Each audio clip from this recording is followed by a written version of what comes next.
Row for Show Productions presents Brothers Being Brothers, a lifestyle podcast. It's a problem.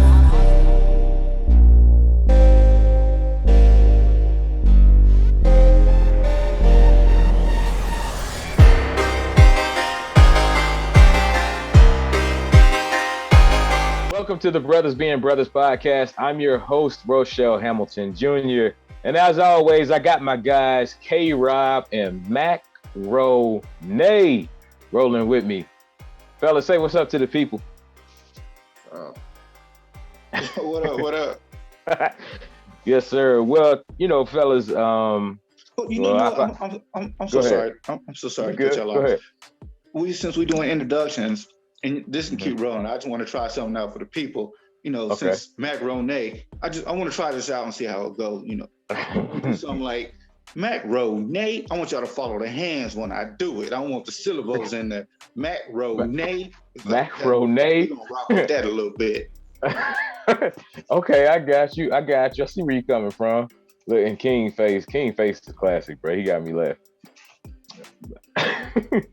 But fellas, last week we had our fun. Last week it was a little bit lighthearted because of everything that was going on in the world. But unfortunately, we got to get back to the real world. And, I'm looking kind of throw it away right now. Like I literally just came in from work and just started doing this thing. So,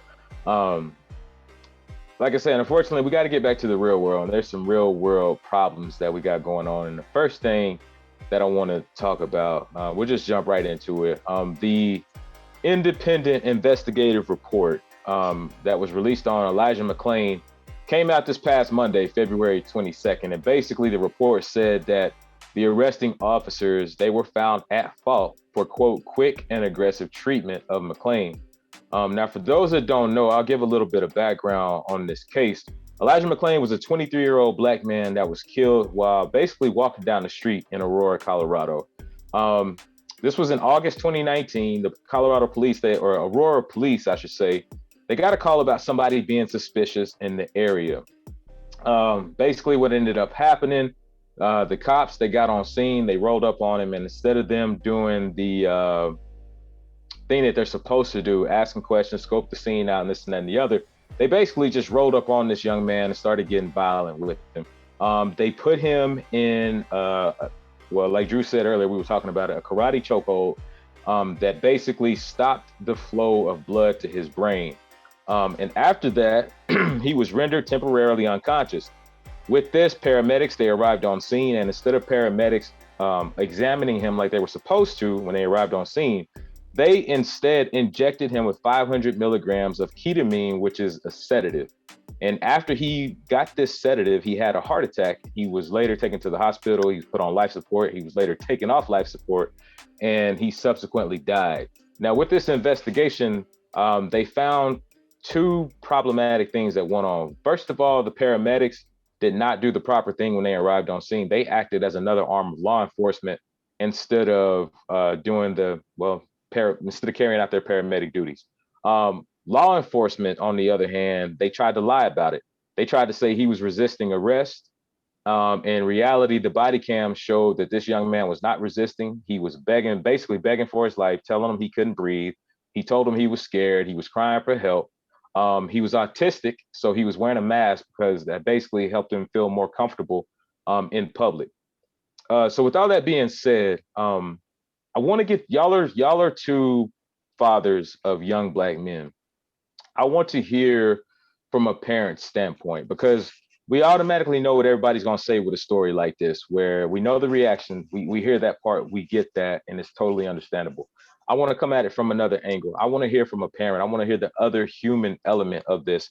How does a parent approach this subject with their child? We tell our children how they're supposed to act when the police are involved. You tell your child to comply. You're taught to comply. You're taught to obey this officer's command. What do we, in a situation like this, how does a parent handle this? Because this young man did everything he was supposed to do, and he still lost his life, and the cops still tried to cover it up. I'm not even sure there's a right or wrong answer, but I just want to hear from Black parents. How do we approach this? You want to jump in first, Ken? You got it, baby. All right. So it's just so it's for me it's mixed emotions on how I'd approach my kids about this, because on one hand you got a kid that's autistic and there's so many different variables that went to the whole situation that the police should have been trained for, because he was autistic, what I mean? And on the other hand, it's just frightening that I have to tell my kids that unfortunately that we are judged and we have to abide by different laws. We're not governed by the same laws as someone that's maybe has a different skin color than you. We can't just do what we want to do, and defy the police officer, even though we're not doing anything wrong. We can't say, don't, what am I doing wrong? And, you can't do this. I know my rights and this and that. We're not governed by that same law. We're governed by you're guilty and you're a threat as soon as you open your mouth. So it's scary to even want to have my kids out there in a world like that. And that's why I'm so overprotective. I'm super overprotective. My wife even tells me, you need to release the reins. And it's hard because every day you're seeing stuff like this all the time. And it just makes it even that much more scary for my kids to be out there in the world like that. And it just sucks that I have to tell them, you know what, the best thing to do is not even put yourself in this situation. So if everyone else is going to a party, it sucks, but I just don't want you to go because of where it's at, because of, just the type of people that's going to be there. I mean, that's sad to say. Mm-hmm. It's sad to say, but that's kind of just how I would sum it up. I would just tell my kids mostly, don't even put yourself in that situation. It sucks, but that's the reality of it. Right. Mm-hmm. For me, first of all, I totally agree. I never thought about it like that. I'm probably overprotective of my son, especially in public settings. Mm-hmm. Like when we're at the mall or places like that, my biggest thing is don't walk behind me. It's right beside me or slightly in front of me. And if you want to know where we're going, turn around and ask. Or if you want to stop in a place, say you want to stop in there and leave. And if I'm already behind you, then it's cool. You know what I'm saying? Right. So that's one thing. So I would say there's a protective side to that, because at least I can always kind of guard what happens if I'm with him. But if I'm not with him, to hear that, I would be like, man, shut up and lay down. Shut up and lay down, and just hope and pray to God that ain't the last time he'll lay down. You know what I'm saying? And I'm not sure of how many things I would say to him, but we would go over the law. My son's a little older, and his understanding is very good. He's almost an adult. And so I would be like, let's go over the real law, and then let's go over the asterisk, like the things that have something to do with your skin. And I hate that it's like this, but you're coming to an age where, you're about to be 7. My son will be 17 this year. And so, so like in situations, he can be tried as an adult. Yeah. Yep. And I would be like, hey, so my conversation would be even a little different from Macro Nays, because his kids are a little younger. But my son, like, I actually have to have like an extremely real world conversation and come to him as he's an adult, because that's how they're going to look at him. I mean, he's not he's much smaller than me. So if somebody's seen my son right now, he has facial hair. His voice is as deep as mine. And he's almost 20 years younger than me. And he's, you know what I'm saying? He's going to be considered a serious threat. I would be like, and man, if you hear him talk and see him smile, you'd be like, man, this dude won't hurt a fly. But they don't see that because of your skin color. They don't see that. So I would just have to be like, as much as you probably would even want to cry, try not to cry. Try not to show any emotion, because that gives people reason to say you did this and did that. And the body cam don't do nothing, because once they take you out, then they just get the slap on the wrist and keep it moving. Administrative leave. Yeah. Get paid while they on leave, then get to come back and, cool, we get the mind and do it again. Yeah. And here I am mourning your death, until, forever. So I don't know really what else to say besides like lay down and shut up and just really try your best to comply. If they're being over aggressive, try to like calm down. It would suck, but this just came to my mind. I would almost want to go through a simulation with him, with me being the police and being aggressive and like trying to teach him the mechanism. That doesn't suck. That doesn't suck. That happens. No, how many times have you heard someone get put over, both hands on wheel, 10 and 2? Have your hands up to where they can see your hands at all time. Yeah. That's simulation. Yeah, you're right. And it still happens. And I think I would only do it because the father in me would say that I was preparing him, and I would feel less guilty in my, psyche, knowing that I had these one-on-one simulations, because it's almost like teaching your son how to, put gas in the car, mow the yard, change the oil. Like, even if he don't ever have to do it. I mean, if I was rich and I had a yard person, because the yard is so big, he couldn't mow it all in one day, and I had a yard company, at least I'm going to teach him, like, hey, you're going to learn how to do this, whether you have to do it or not, because there are certain mechanisms. So in my mind, I would be trying to do that same thing, and I would try to go through a simulation, man. I even learned while taking a license to carry class that another good mechanism to do is roll all your windows down. It says that when you get pulled over, roll like the gun instructor was like, he's licensed to carry. He's a security guard. He has all these licenses and certifications, and he said he carries 2 or 3 guns on him at a time. And he said whenever he gets pulled over, even if he got 1 gun because he just been going to the store, he roll all his windows down, no matter if it's cold, if it's raining, he still crack them. He said and he's big. He's like a big black guy. I got a gun in the car. He's like, but to them, enforcement, it makes them say that you're complying even more, I guess, so to speak. So like, these are things that I would tell him that I've recently learned, and, go back and go over situations and be like, there's no real way to stop somebody from coming at you because of your skin, but let's try our best to like work through the situation. And it sucks, man. I mean, it's dumb that I'm even saying it, but at the end of the day, I mean, it's the truth. And sometimes you really got to, you know what I talk about, the hopefulness versus the reality. I'm hopeful that it won't be my son, but I got enough sense in reality that it could be. It could be, yeah. Yeah. So what happens if lay down and shut up doesn't work? You know what I mean? Because obviously several people laid down and shut up and was compliant and still got killed. How do we explain that? You know what I mean? The best thing I can say to that, man, and I'm a pretty spiritual guy. I definitely believe in God. I'm not ashamed of that faith or that understanding. Right. I would tell my son to probably start praying. Yeah. Bro, because I don't really have nothing else. They got exactly. They got at that point, they got the guns. They got the billy batons, the billy club, They got the tasers. They got everything. They got help, and you're by yourself, son.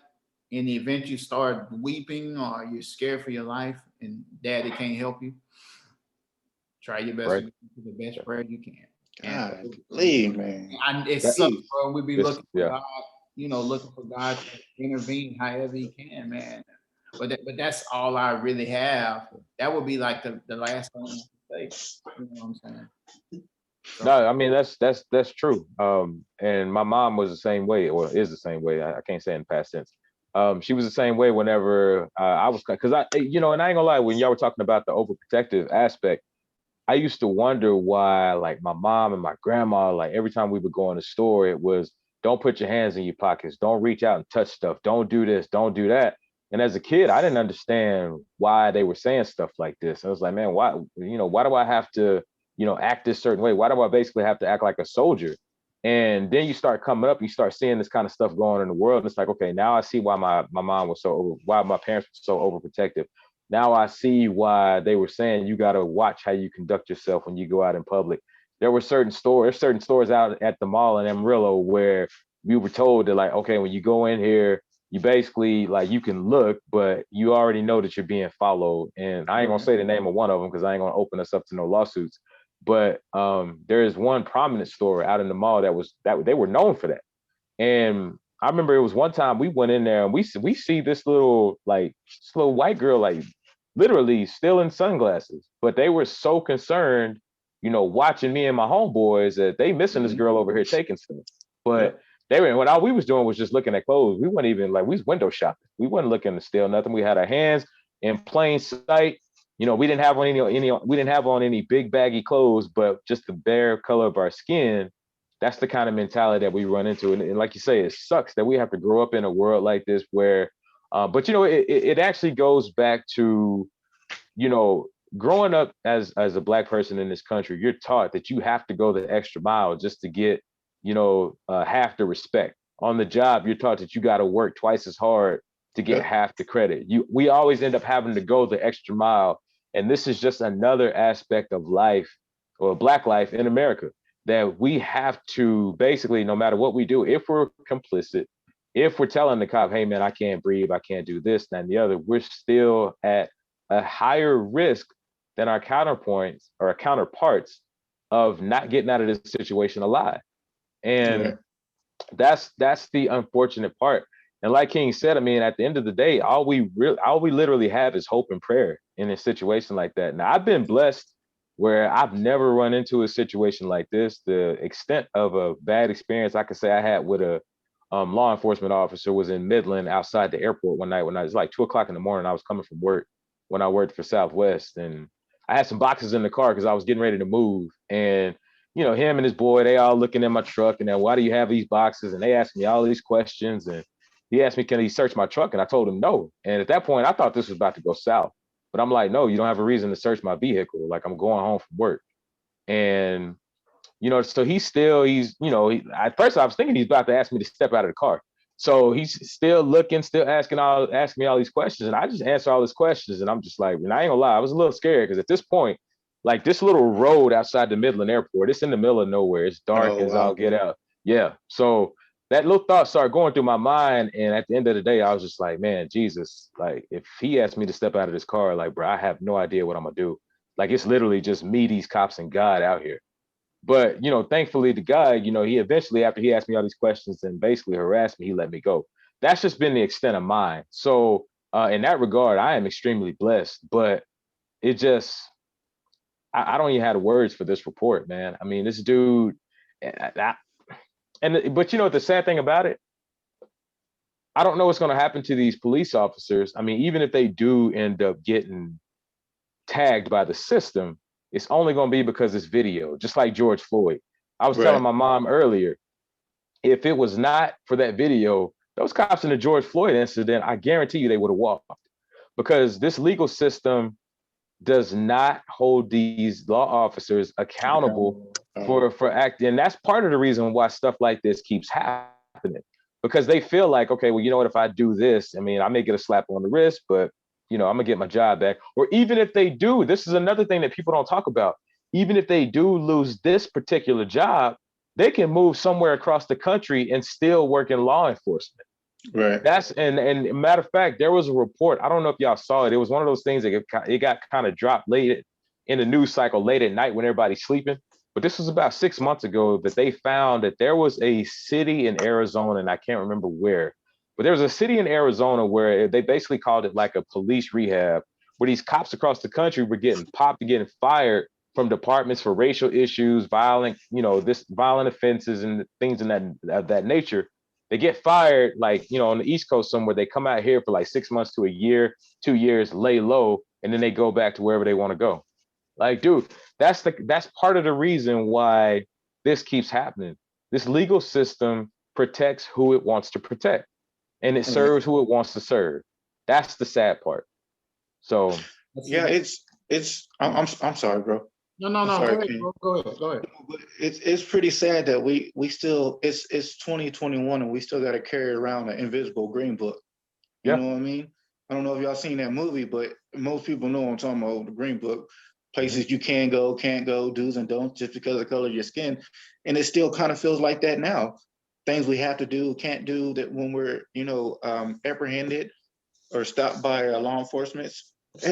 Places we still can't go. You know what I mean?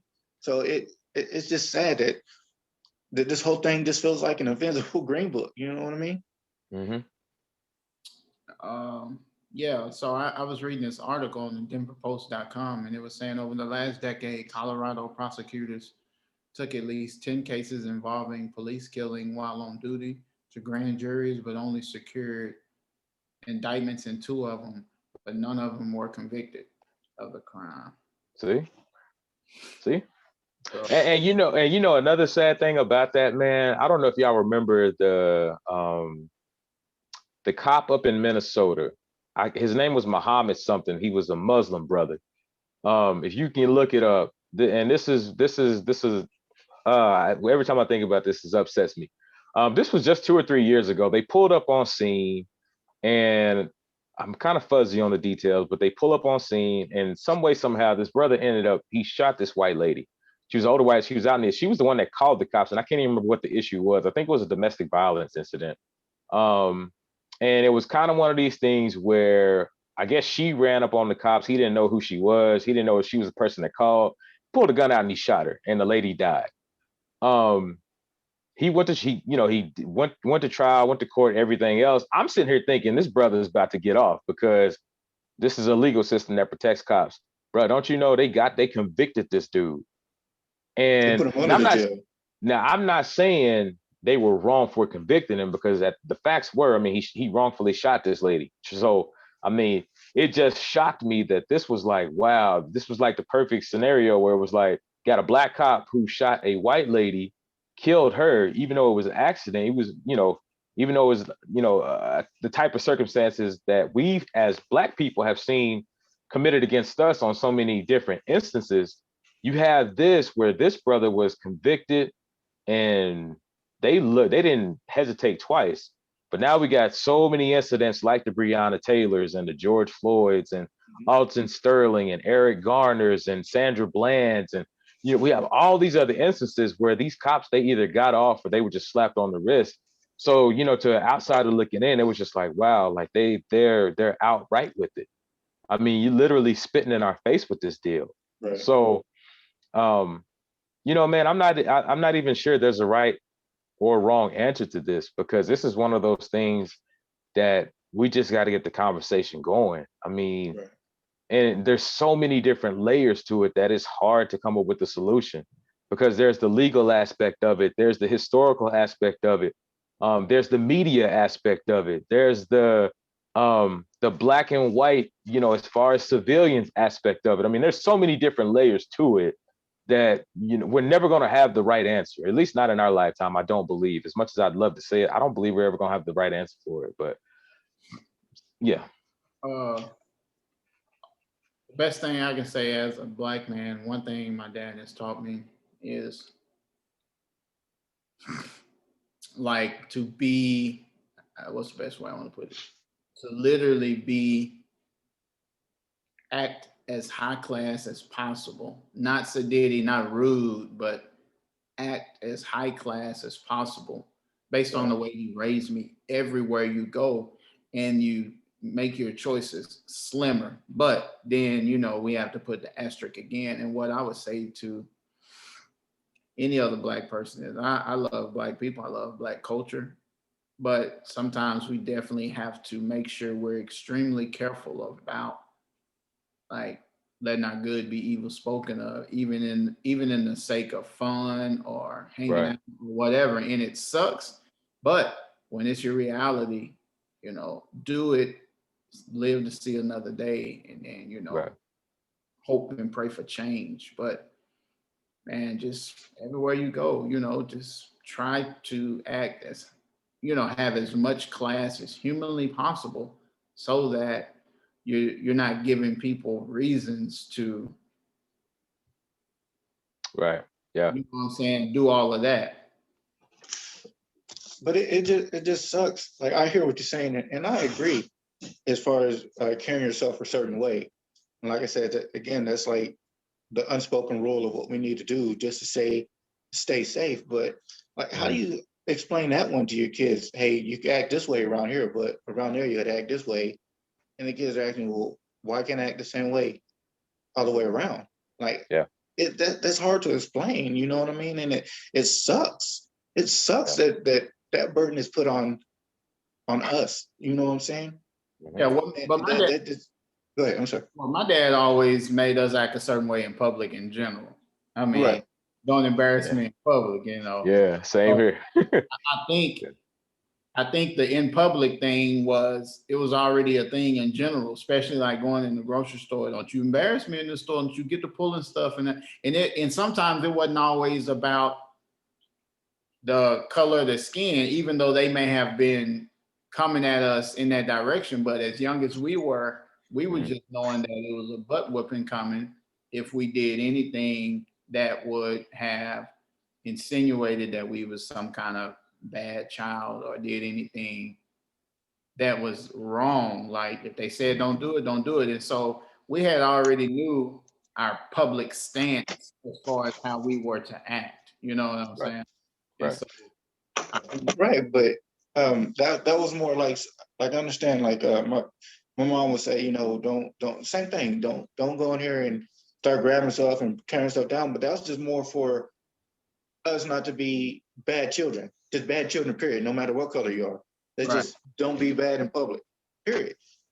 But I don't think it was ever taught that, okay, when we go in the store, don't be bad, but don't do this because you're being watched because your skin is different. Right. You see what I'm saying? Yeah, I understand. That makes sense. Well, I mean. And let me just throw this disclaimer out there. We're not saying that, all white people are bad. We're not saying that at all. And we're not even saying that all police officers are bad, because there are some good cops. I know a few good police officers. So, we're not trying to disparage, our white counterparts or police officers at all, because there's good people in every race. So let me just put that out there right now. And we're not even saying that when a person is wrong, that the cops shouldn't do their job. We're not saying that. All we're saying is that part of the cops doing their job is treating people equally. That's all we're saying. We want to be treated equally. And if a person is wrong, do your job, arrest them, do what you got to do. We're not asking the police not to do their job. We're asking the police to do their job and just protect and to serve. That's all I'm saying. That's all we're saying. I just got to put that out there because I don't want nobody getting that twisted that, because y'all know how that argument has been. So just throwing that out there. Did y'all have anything else y'all wanted to add on this? No, man, I agree with what you say, man, that the cops should just treat everyone exactly the same across the board. When that's all we're asking, just to be treated the same. Look at us without any color, like you colorblind. This is how we be treated. Exactly. Period. Yes, sir. So on to the I don't even have a smooth transition for this next topic, so we're just gonna jump to it. Drew, I know we were talking about this a few weeks back, and I spoke with a credit report attorney. This dude basically repairs people credit, hence the name credit report attorney. Anyway, he told me some deals about credit, and I know, Drew, you had hit on these a few weeks ago when we were talking about it, but one thing that he really kind of told me, one thing that he did tell me that really tripped me out, he told me some of the tricks that creditors and collectors don't tell people about credit, because credit is sneaky. And now, one of the things that everybody tells us is when we accumulate this debt, we're supposed to pay the debt off, and that makes you a good citizen, and helps your credit. And that's actually not always true. This brother told me you can pay the debt off and they still leave it on your credit as a negative remark. And what collectors can do, they can sell the debt to third parties, and let me start that over. He said collectors can actually sell the debt to third parties, and they can actually start that 7-year cycle over. I did not know that part. So there's some other stuff he told me, but I want to get y'all's take on just those two little tidbits right there, and what kind of advice you may have for people who's trying to build their credit, and because credit is everything. So what kind of advice can y'all offer?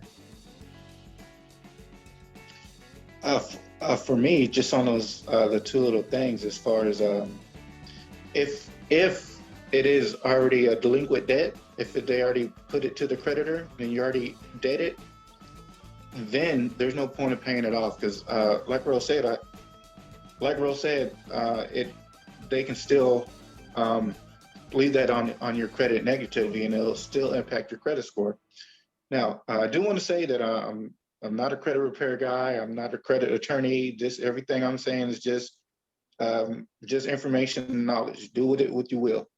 So I want to get it from underneath that right quick. But I feel you on that one.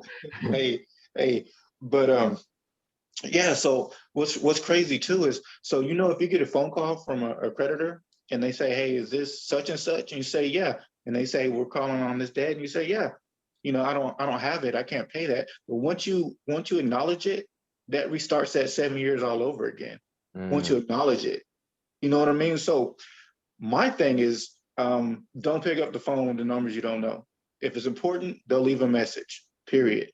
So like I tell my wife, if I got to pay something or something that's bad on my credit, and creditor's calling me, I say, I'll talk to them in 7 years.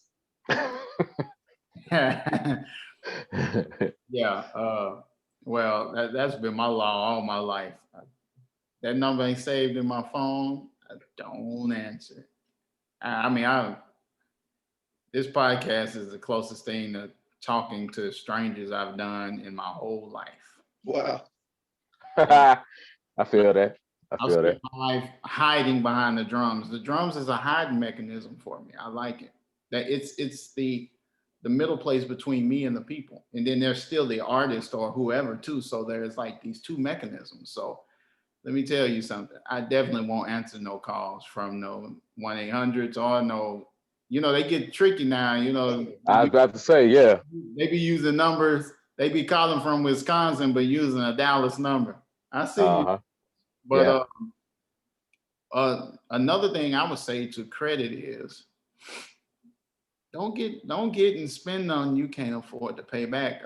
Credit cards are not used to always, bail you out. Some credit cards, if you're a good steward, could be, like they have points, and you may get, 1% or 1.5%. So I know some people that do stuff like have an Amex and pay all their bills on the Amex. Well, you just got to have enough gumption to make sure that if your bills is $4,000, that out of your paycheck, you put $4,000 aside. When it's time to pay the bill the next month, you pay the $4,000 and you get all your points.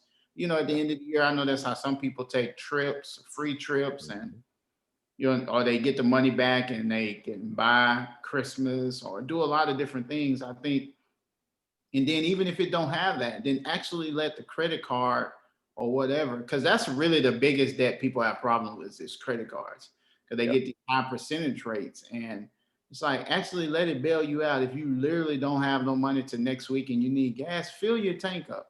But when you get your check, go ahead and pay that joint off. You filled up with $53, pay that $53 off, because really, that money that you just used, that's really $53 out your check that you just, you borrowed. You borrowed against yourself. Yeah. Yeah, pay it back. Do a good job of paying it back. And don't just make the monthly payment. Pay more than the monthly payment. That always looks good. Now, it's good to get credit and make payments on it. Don't always pay all of it back. But, if you have a $10,000 limit, spend $500 and pay $100 a month. Don't pay the $21 monthly payment, like that kind of stuff. That minimum payment. Payment, and all you really paying is the interest charge. The interest. Yep. Interest. Yeah, that's true. That's true. Another. Well, I don't even have nothing to add to that. Y'all killed that one. He didn't have any. Oh, I'm sorry, bro. But no, you good. Go ahead. Go ahead. He didn't have any other any tidbits. Oh no, he did. Another one that he said many creditors don't remove the negative marks off of your credit even after the 7 years is up. And what he meant by that is even when that 7, because by law they're supposed to take it off your credit after that 7-year mark, but a lot of creditors don't abide by the law, and a lot of them will leave these marks on your credit, and to the point where you actually have to get a professional to get them taken off. And I know that from experience. I've had a few things where I had to get somebody involved to get them to take an old piece of debt off, even though technically by law the debt wasn't even mine. I think I had one on my credit not too long ago, but this debt was literally like 10 or 11 years old and it was still showing up as a negative mark. I had to actually get somebody to like write a cease and desist letter or a challenge letter, whatever they call that thing. I had actually to get them to write that out, sent to them, and they still had to go back and forth with this creditor. Like I didn't realize how nasty the credit and collection game can get. I mean, it sounds good when you look up some of this stuff on the internet. It sounds cut and dry, but it's not. No. Oh, go ahead. Go ahead. No, not at all. No, what you said, it's not cut and dry. It's absolutely not. But my main thing, especially with that, you said that the creditors don't drop it off after 7 years. So a good tool to have, and again, this is not, marketing or anything, but get you an app. I use Credit Karma. It's free. Yeah. You got to know what's on your credit. If you don't know what's on your credit, then how are you going to start to do what you need to do with it? So Credit Karma actually has a little section in Credit Karma that you can dispute whatever you want to dispute. So if you got something on there that's longer than 7 years, you can dispute it, and Credit Karma will start that process with, I think, TransUnion or Equifax. I'm not sure. I can't remember which one it is, but they'll start that process with there to get that taken off, especially if it's been 7 years. Okay. Oh, King, did you have some, or you was good?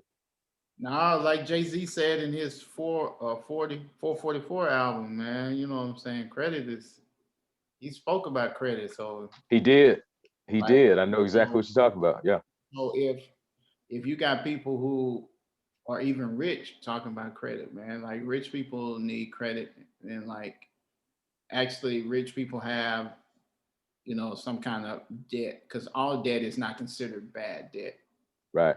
You know what I'm saying? Like, you have a mortgage, that's not necessarily a bad debt, because most real estate is usually appreciating anyway. So like those kind of debts are not looked at as bad as, and people need to also understand debt to income ratio, and also understand. I ain't gonna go too far into that. Just like read up on it, but also understand that if you have used more than 30% of your credit limits, then that's when it starts looking bad to the credit companies. And so, an example: if I have $1,000 limit credit card, anything over $300 is going to look less than good. But anything $300 and under, look, it keeps your scores from dropping.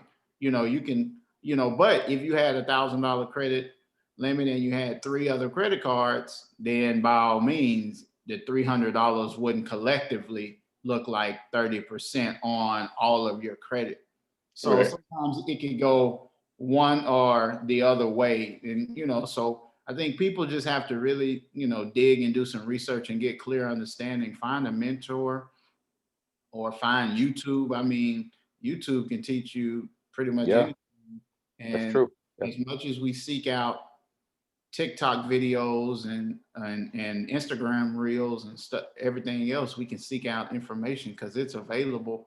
I mean, people got all of these wealth videos and stuff on Instagram. So seek some of that stuff out. Learn about how the credit system works and like how certain things equal up your credit. Because like, the longevity of your credit cards, like I got a credit card that's like 10 years old, always have paid on time. So that stuff is going to look good.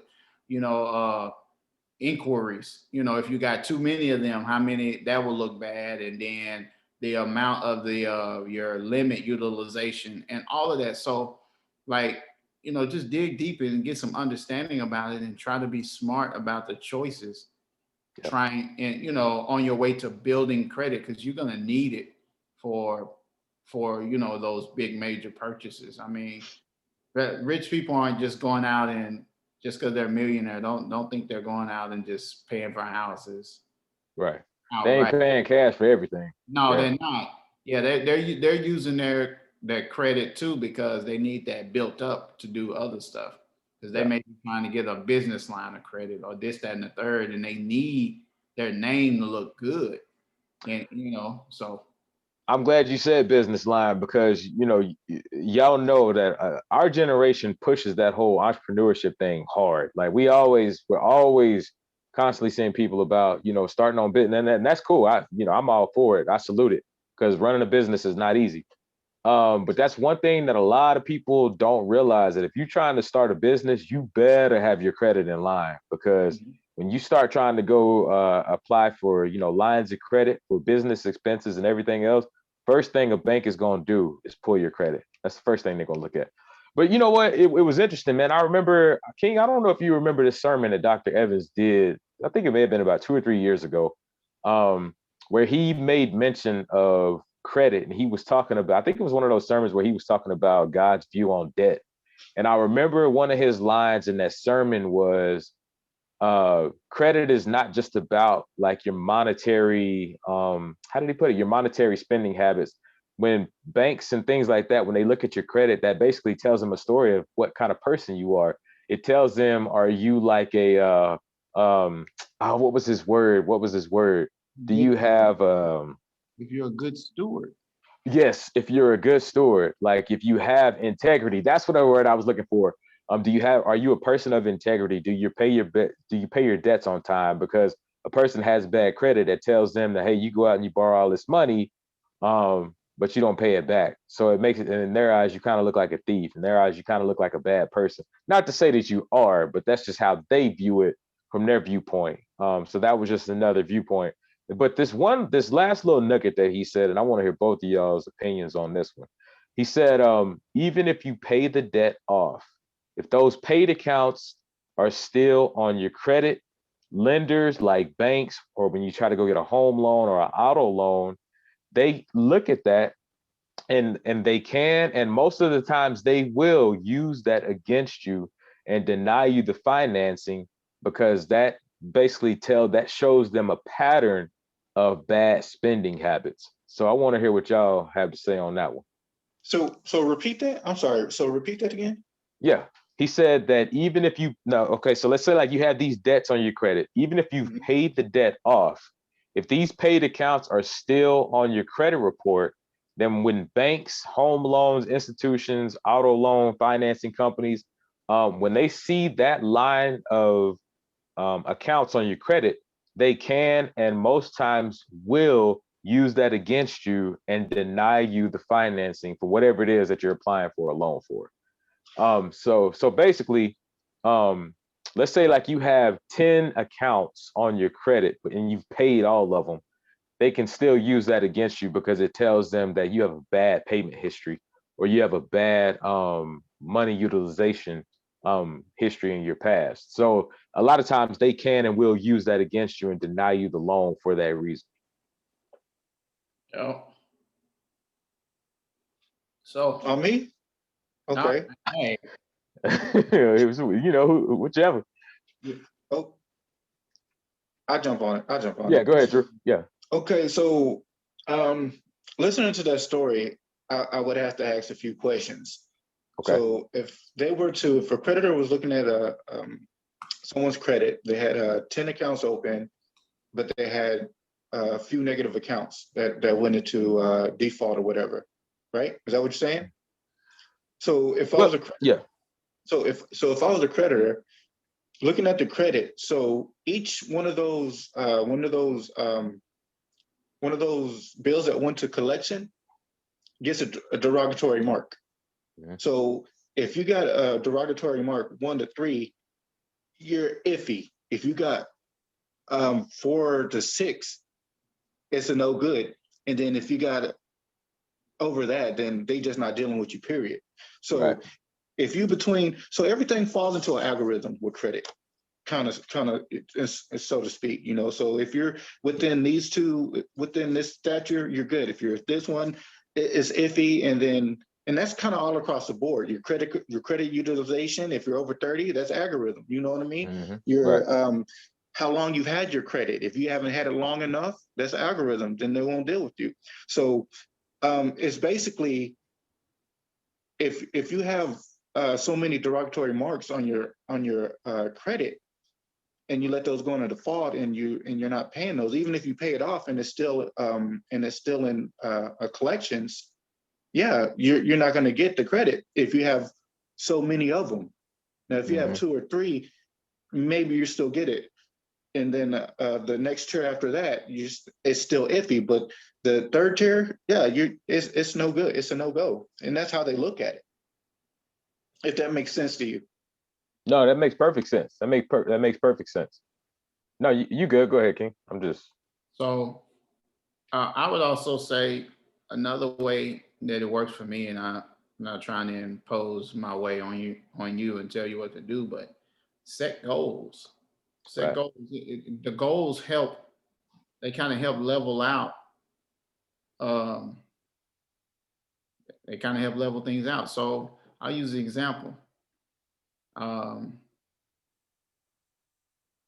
I needed some dental work done. We all know dental work is, I mean, they might as well be NBA basketball What? players. Dental work? What? What you say? I'm next. Hey, I've been there, so trust me, I know what you're going through. And so I was getting something done, and I had to get my wisdom teeth pulled and get something else done. So the bill was like easy, $35. Oh, Jesus. And this is with insurance. And so, so, you know, we, me and my wife applied for this care credit because we had the money to pay it, but we was like, I don't want to see $3,500 less in the savings fund, you know, because we can use it for something else. So what we did, we applied. We got approved for a large amount. I'm not gonna say the amount. We got approved for the large amount. We placed it on there, and it was like if we pay it off in 24 months, it's deferred interest, so we won't pay no interest in 24 months. Bro, I paid that thing off in 12 months, dog. And so for people I'm so sorry. So for people who don't know what deferred interest is, explain that for them. Okay, deferred interest means that if they say deferred interest for 12 months, then that means it will be 0 interest. They'll defer the interest for 0% for 12 months. On the 13th month, the interest that it was supposed to be, let's say it's 10% interest, it will be applied to the amount that's left on the balance. And it'll, you know, accumulate going forward. And they gave us 24 months. I think I paid that mug in like 15. Hey, I set a goal. And another thing I do is I learned this from, I think it was John Rockefeller said, how to live responsible. 80% to you for believers, 10% to God, 10% to you. And if you don't pay tithes, then do 80-20 or do 90-10 or something. But like always put something in the savings account, it saves you. That ain't a retirement, that ain't none of this. So whatever's left on your check, if $1,000 is left on your check, for me, it would be 800, 10, 10. You know what I'm saying? For, you know, for any math people, that, you know, that's 800, 100, and 100. So, and that's 1,000. And so it'd be like 100 to God, 100 in the savings. And now I got $800. So if I have spent up the whole 800, at least I applied something to that saving fund. And that kind of stuff can help you, you know, when it comes to like, that's a goal. So now you know that, man, all right, I got approved for this $1,000 credit card. I don't need it right now, but you know, okay, now we need to take care of some baby girl need, you know, you got $1 and she, you know, you want to sign up for cheerleading. It's going to cost $250. All right, babe, well, can we finance and be like, let's do $50 a month for the next 5 months. Right. Then it's cool instead of them being like, oh, you know, the minimum payment is only $13.38. So let me pay $13.38. No, you can afford to. So I would just say, you know, those are the other things that kind of help setting goals and, you know, always put money in savings and still paying the debt that you have with the 80%. And like set a goal for it. If you know it's an amount and you up against this, set a 12-month goal. Like it ain't, every goal ain't got to be 2 minutes, 3 months. Set a 12-month goal, set a 15-month goal. You know what I'm saying? Like every goal can't be short term. Sometimes goals can be set a two. If they say no interest for 24 months, set a 2-year goal to pay it off in 2 years. That way you're still giving yourself wiggle room and then you're still only paying the balance. So do 3,500 divided by 24 months. Boom, there you go. You know what I'm saying? See, I like that you made that decision to where you won't have to pay extra on money that you borrow. You're only paying back the money you borrowed with no interest. So you made that decision, hey, I'm gonna pay this off in 24 months, so I don't have to pay anything extra. Only thing I'm gonna pay is what I borrowed. So I mean, everything comes down to good decision making, like you did. Set a goal, man. Write stuff down, man. My phone, my notes section in my phone, but bro, it's got everything in there. If somebody found my notes section, I am toast. Same here. Same here, bro. I live on I put everything in my notes, man. And so I set goals in my notes, put passwords in my notes. Don't try to come from my phone. I'm straight. Right. Because he got heat. He got heat. He got that heat. I'm straight. But like, and I write everything in there. My wife used to laugh at me. She caught on quick though. Because every time she had to do it, reset password, reset this. Yeah. I can't remember that. I said, if you had it in your phone and you put what it is and write it under it, just go to your search bar, type it in, it'll find it. I was like, how much easier would that 38 seconds be versus a 5-minute headache, a 10-minute headache, or calling somebody on? Because I don't like to talk to people. So I do the work beforehand and be like, oh, what's that password? All right, cool. I'm gonna go ahead and put this in now. So I don't have to call the 800 number. What's your social, sir? What's your name? Where you live? Can you please verify this? Can you verify? Let us transfer you. Let us. I ain't got time. I ain't got time. Yeah. I ain't got time. So, all right, fellas. Go ahead. That's it. Oh, okay. All right. So now it's time to get to Drew's favorite part. Well, hold on. Now it's time to get to Mac Ronay's favorite part. Keys to the kingdom. So what keys you got for us today to unlock the door to the kingdom, my good sir? Well, I'm glad you asked. So Keys to the Kingdom today falls under the category of how do you tell someone politely that they breath is kicking? and the reason, so right now I'm super subconscious since I, got these braces and whatnot. So I've been brushing my teeth 3 times a day, scoping it up. You know what I'm saying? So, but if my breath were to ever stink, I would want someone to tell me, but I would want them to tell me politely. You know what I mean? So, how do we approach someone without, being rude? Like, what in the halitosis? You know what I'm saying? Like, how do you approach someone without, you know what I'm saying? Well, for me, I mean, I would rather just somebody just tell me if my breath stinks. So I mean, it's hard to offend me when it comes to breath. So I mean, if somebody just say, "Hey, Ro, you need to pick up the slack in that area," or you can just tell me like, "Ro, your breath stinks." Like, okay, cool. Let me go brush my teeth, because my whole deal is, when I brush my teeth twice a day, because I had to pick up that habit where I had to wear braces twice. So I had to pick up those good dental habits. My parents paid for it when I was in high school, and I didn't take care of them after I got them off. Teeth spread back out, then I had to get them again. Anyway, I brush my teeth twice a day. Teeth, brush my tongue, Listerine, 30, 45 seconds, the whole 9, like, floss, all that. So, I take very good care of my teeth. So for me, if somebody says, "Hey, Ro, your breath is kicking," okay, cool. I'm not gonna get offended, because I'd rather you tell me. Because the last thing I want to do is, if I'm trying to go, if I see this pretty girl and I'm trying to, get my Mac on, then if I'm trying to get my Mac on, then the last thing I want to be doing is stepping to this young lady and I got dookie breath. So okay. So I get that. I get that, and that's. But how would you approach someone? Not someone approaching you. How would you? Okay, let me line it up. So you go over to the chick. She bad. She a bad one. I'm finna step to her, and she the one with dookie breath, not you. Ooh. So how you tell her that? Oh man, you know what?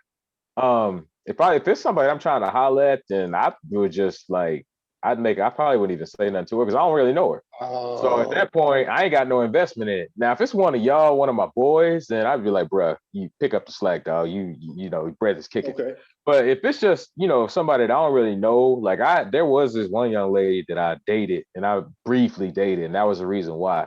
Because bad breath that's a deal breaker for me. It really is. So what if it's a coworker and you trying to do the news and it just keep hitting you and they talking back and forth across from you and it just hitting you? When we hit commercial break, I'm gonna have to, hey man, look, you got to clean that up because we've had to have that conversation, but not at this particular place I work at, but at another one that I worked at, another news place I worked at in the past. Yeah, we had to have that conversation with a few people because a few of them. Let me cut that. Yeah, I'm gonna stop right there. I'm gonna stop right there. Because I almost slipped up. Yeah. Go ahead, King. Hold on. So what you think, King? How would you handle that situation? I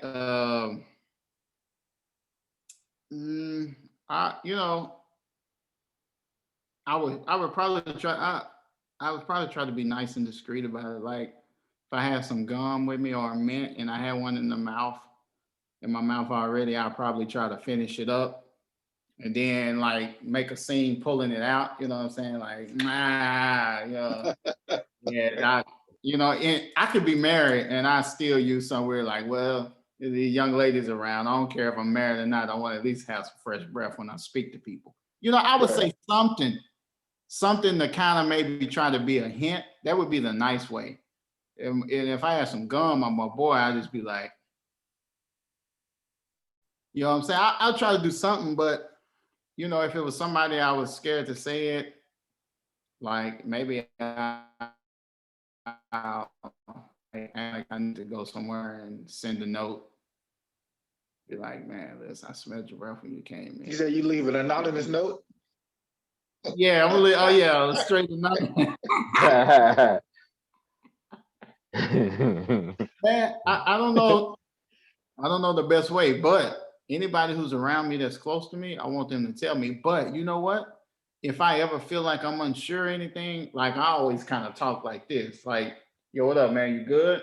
Yeah, I'm good. Chilling. And I do it because I've just always wanted to make sure, like if I'm around somebody, like, well, yeah, no, man, it's just me. And, I kind of do them things to kind of be some deflectors or something, or, try not to like talk loud. And also, if you're somewhere loud, talk into their ear, lean into their ear. You know what I'm saying? That can help. Away from the nose. I got you. Yeah, talk into the ear. I got you. But I don't know the best way to tell somebody. And I definitely am an advocate for keeping mints everywhere whenever I try to go somewhere around somebody. And you also know what else I did that my dad used to do? If he didn't have mints, because my father's a preacher, and so like especially after he preached and before he preached, he likes to have cough drops. Okay. Yeah, that's actually, you know what? My voice teacher taught me that trick. Yeah. Yeah, and so since he would always have cough drops on, I mean, he have cough drops in all his little stashes everywhere. And so since he did, I would have to believe, because my dad, I get my smartness, some of it from him. Thanks, Pop. I would have to believe. Shout out to Pop. Yeah. Shout out to Pop. K-Rob Sr. For sure. Like, I would have to believe that he was probably doing that, you know what I'm saying? So, because we eat Ricolas. Those are best. They work best for the Robinson throats. You know what I'm saying? I can't speak for nobody else, and they smell fairly decent. So it's not like a tangy or a stinchy kind of smell. So like you pop one of them in and like you can have a conversation and you won't get hit with what you eat. Yeah. You know what I mean? So like if you got a cough drop on you or something, it's like a cherry bomb flavor. If you take Halls or something like that, Halls cough drops or something, like pop you one in, you know what I'm saying? Let it get you through. I mean, it can't hurt nothing. Right.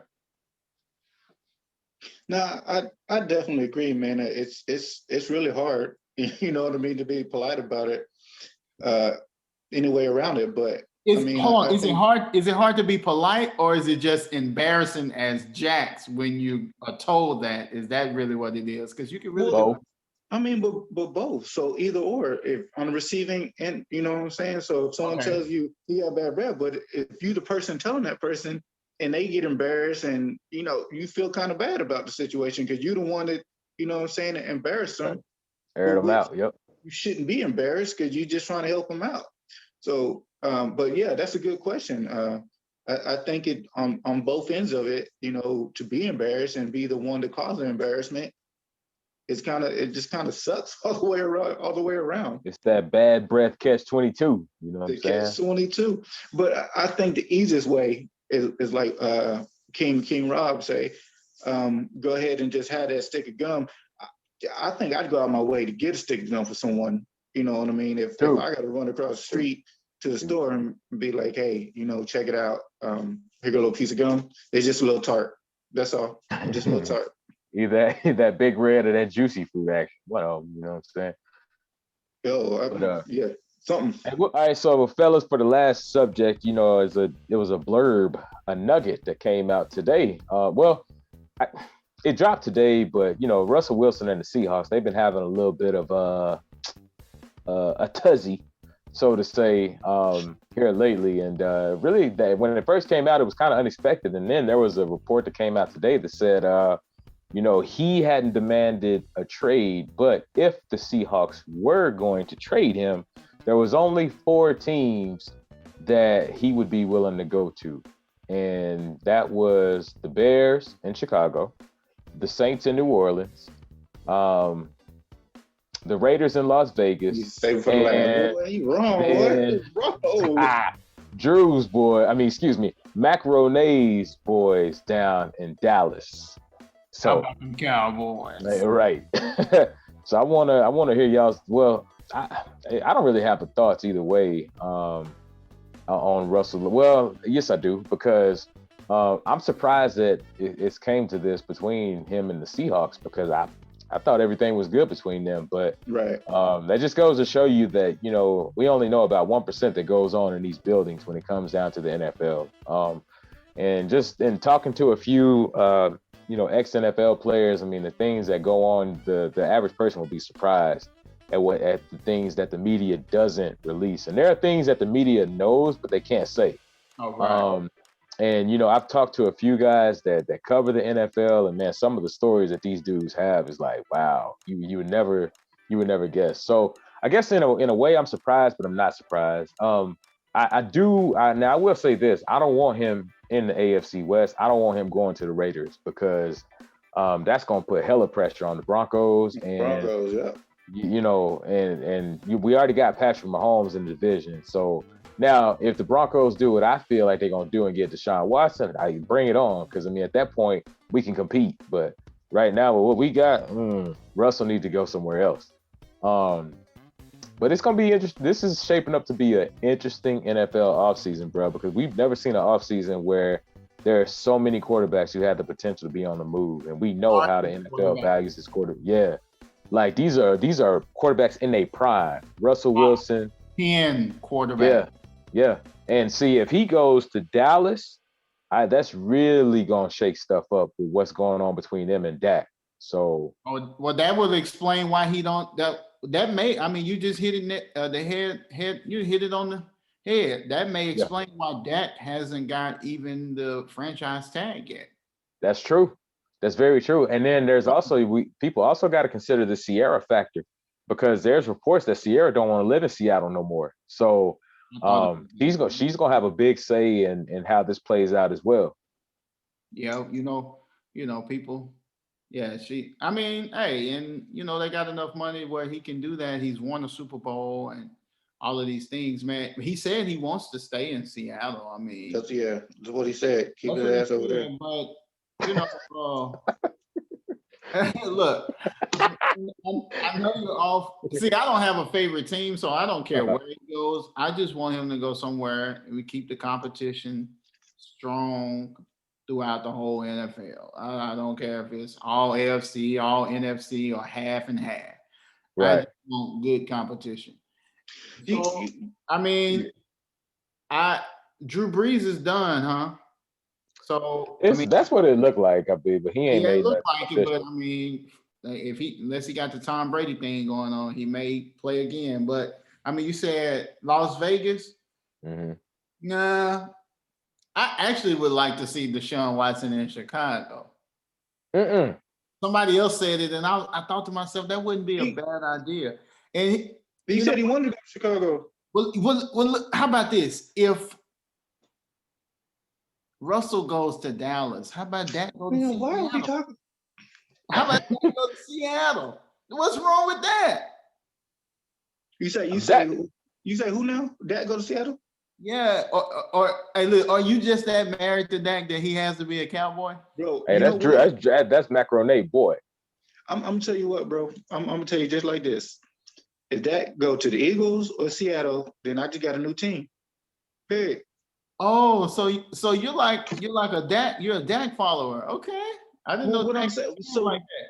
Only LeBron and those caliber players usually have fans like that, but you're gonna be the first Dak follower. I'm gonna be the first Dak, man, because here's the deal. This kid is such a good kid and just a great person, you know what I'm saying? And he's awesome on that field. And he just keep getting shut down by this organization that I loved, the Dallas Cowboys, and it just seemed like this organization don't got the best in our interest. I say ours, like I'm on the field. But go ahead.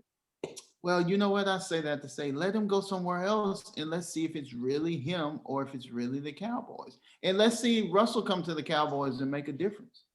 You know what, man? Look, they can do whatever as long as DeShaun come to the Broncos. We good. All right, listen. Hey, man, I know he coming to the Broncos. I know you have been over there praying and called the witch doctors and all of that, but hey, something, man. Speaking into existence, he coming, dog. Man, I don't coming. So DeShaun Watson. Speaking of him, you see he posted that tweet about being loyal is everything. Mm-hmm. What'd you say? He had a meeting with the coach and it did not go well, right? Yeah, it didn't go well because the backstory is he was already upset with Houston. Well, Houston's been making a lot of questionable moves. I mean, they traded DeAndre Hopkins and all kind of other stuff. We ain't even got time to go through it. But anyway, they ended up hiring this black coach. They basically trying to appease DeShaun Watson, and which was really, when it happened, was really a slap in the face to him if you really think about it, because the word leaked out that they asked him for his input on the head coaching search and the GM search. He gave them a lot of different names. Most of them were minority candidates who were more than qualified for both positions. They didn't listen to him. So when they figured out he was ticked off, they go and they try to hire this black coach that I had never even heard of this dude until he got this job. So they try to appease him, which ticked him off even more because he saw right through what they were doing. So now he meets this guy today over Zoom, and that meeting did not go well. He basically told his coach he has no issues with him personally. His qualms are not with him. He just doesn't want to play for the Texans anymore, and he's not going to play for the Texans anymore. Like, people don't understand how done with the Texans Deshaun Watson is. Like, this dude is done. And he's to the point where he's willing to sit out the season to not play for the Texans. And honestly, that might be what it comes down to, because Houston is dug in as well. So there's a high chance that he doesn't play football this year.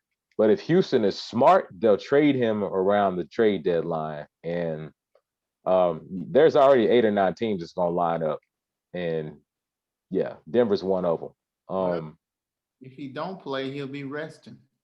That's true. Now, if he doesn't play, that's an interesting tidbit though. Because if he doesn't play, Houston loses a lot of leverage, like big leverage.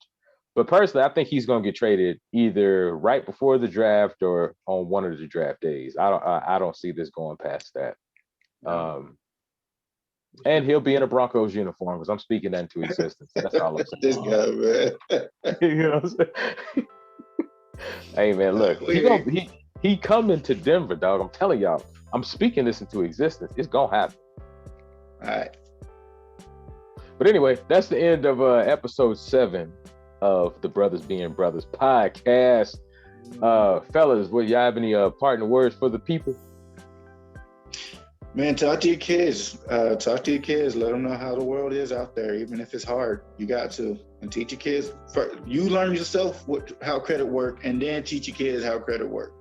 Teach them young so they can have a foot up in the game when they're getting out in that world.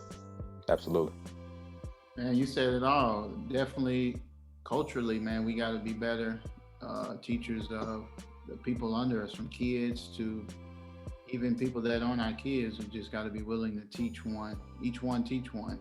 And also, why are the Jazz the best team in the league? Good night. I like how he slid that in there. But y'all are absolutely right. It's like my mom and my dad used to say, teach your kids or the world will teach them for you. And you don't want that. Ooh, I like that. Yeah, man. My parents be dropping knowledge, bro. But anyway, yes, sir. Like we always say. They gave me the bad bird face. That was a good one. Yeah, man. You got to say that one. But like we always say, do your best. Let God handle the rest. Be blessed. Peace.